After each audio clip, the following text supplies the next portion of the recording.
नमस्कार बंधु।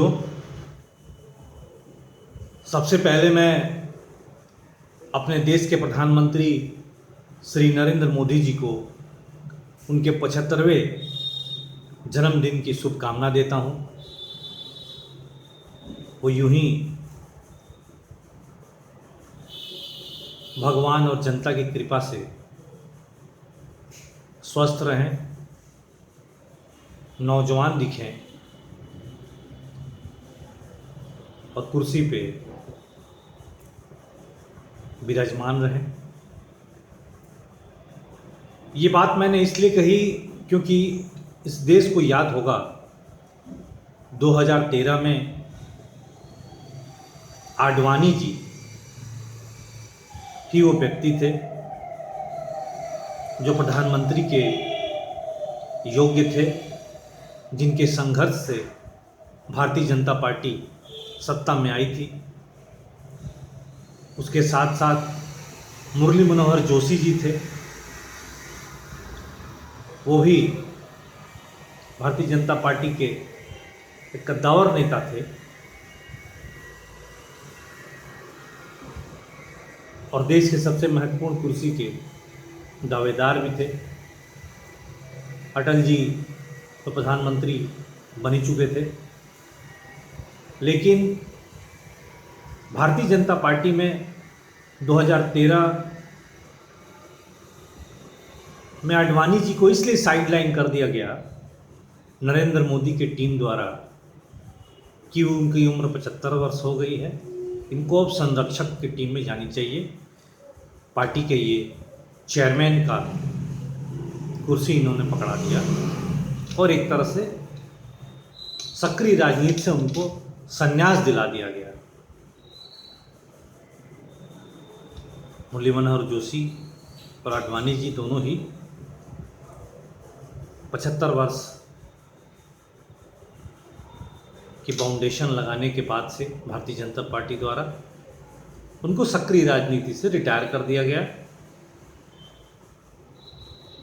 तो अब सवाल ये पैदा होता है कि हमारे प्रधानमंत्री नरेंद्र मोदी जी भी 75 वर्ष पूरे कर चुके हैं और उनके भी रिटायरमेंट के दिन आ चुके हैं।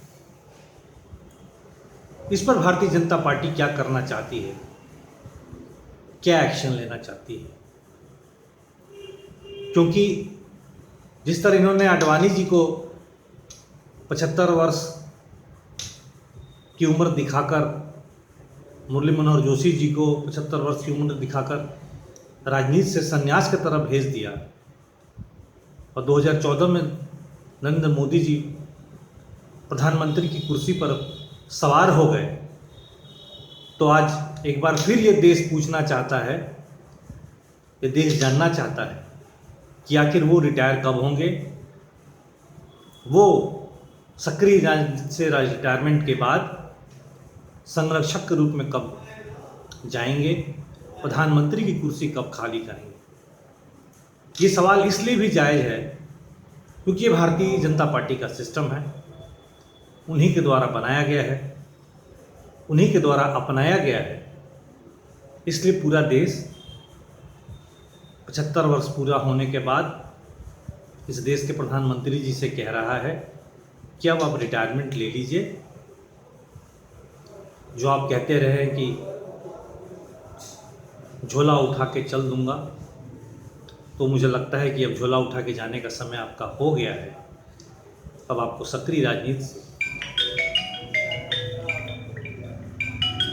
रिटायरमेंट ले लेना चाहिए, यही देश भी चाहता है।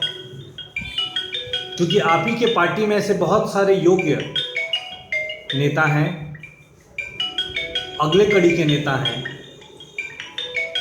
जो बहुत ही उपयुक्त हैं, ईमानदार हैं, साफ सुथरे छवि वाले हैं, जो उस प्रधानमंत्री की कुर्सी लायक हैं या उसके योग्य हैं। वो आरएसएस के भी करीब हैं, वो भारतीय जनता पार्टी के भी अध्यक्ष रह चुके हैं। इन सभी लोगों में आप सब जानते हैं, गडकरी जी का नाम हर व्यक्ति की जुबान पे है कि अब उनको आगे आना चाहिए। और दूसरी बात ये कि जब तक जो बड़े बुजुर्ग नेता हैं वो अगर कुर्सी खाली नहीं करेंगे तो जो नया नौजवान कार्यकर्ता है जो संगठन में काम कर रहा है वो आखिर कब ऊपर जाएगा। भारतीय जनता पार्टी में तो लाइन लगी हुई है नौजवानों की कि हम विधायक बनेंगे, हम सांसद बनेंगे, हम पार्टी में संगठन के अध्यक्ष बनेंगे। लेकिन अगर पुराने लोग 70 साल 75 साल के लोग ही अगर कुर्सी पे बैठे रहेंगे तो नौजवानों को मौका कहाँ मिलेगा, तब नौजवान कैसे आगे आएगा। और यही हालत करीब करीब सभी पार्टियों में है। मैं सभी पार्टियों की बात करता हूँ, सभी पार्टियों में यही स्थिति है जहाँ बुजुर्ग नेता कुर्सी खाली नहीं करना चाहते और नौजवान हल्ला गुल्ला करते हुए अपने जीवन इनके पीछे ही बर्बाद कर रहे हैं। इसलिए रिटायरमेंट का एज होना चाहिए, अति आवश्यक है। अगर एक नौकरी करने वाला व्यक्ति 58 या 60 साल की उम्र में रिटायर हो जाता है, शारीरिक रूप से मानसिक रूप से डॉक्टर का कहना है कि वो उसे रिटायरमेंट ले लेना चाहिए और केंद्र की सरकार और राज्य की सरकार अपने कर्मचारियों को रिटायर कर देती है 58 वर्ष में या 60 वर्ष तक,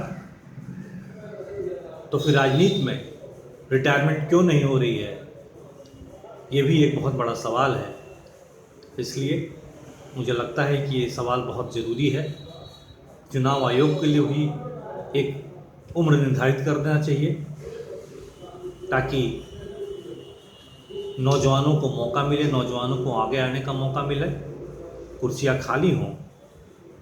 और देखना ये है कि देश के प्रधानमंत्री जी कब रिटायर होते हैं, क्योंकि आज पूरे देश की मांग है कि अब देश के प्रधानमंत्री नरेंद्र मोदी जी को भी संन्यास ले लेना चाहिए, सक्रिय राजनीति से अवकाश ले लेना चाहिए। नमस्कार, मैं संतोष प्रताप।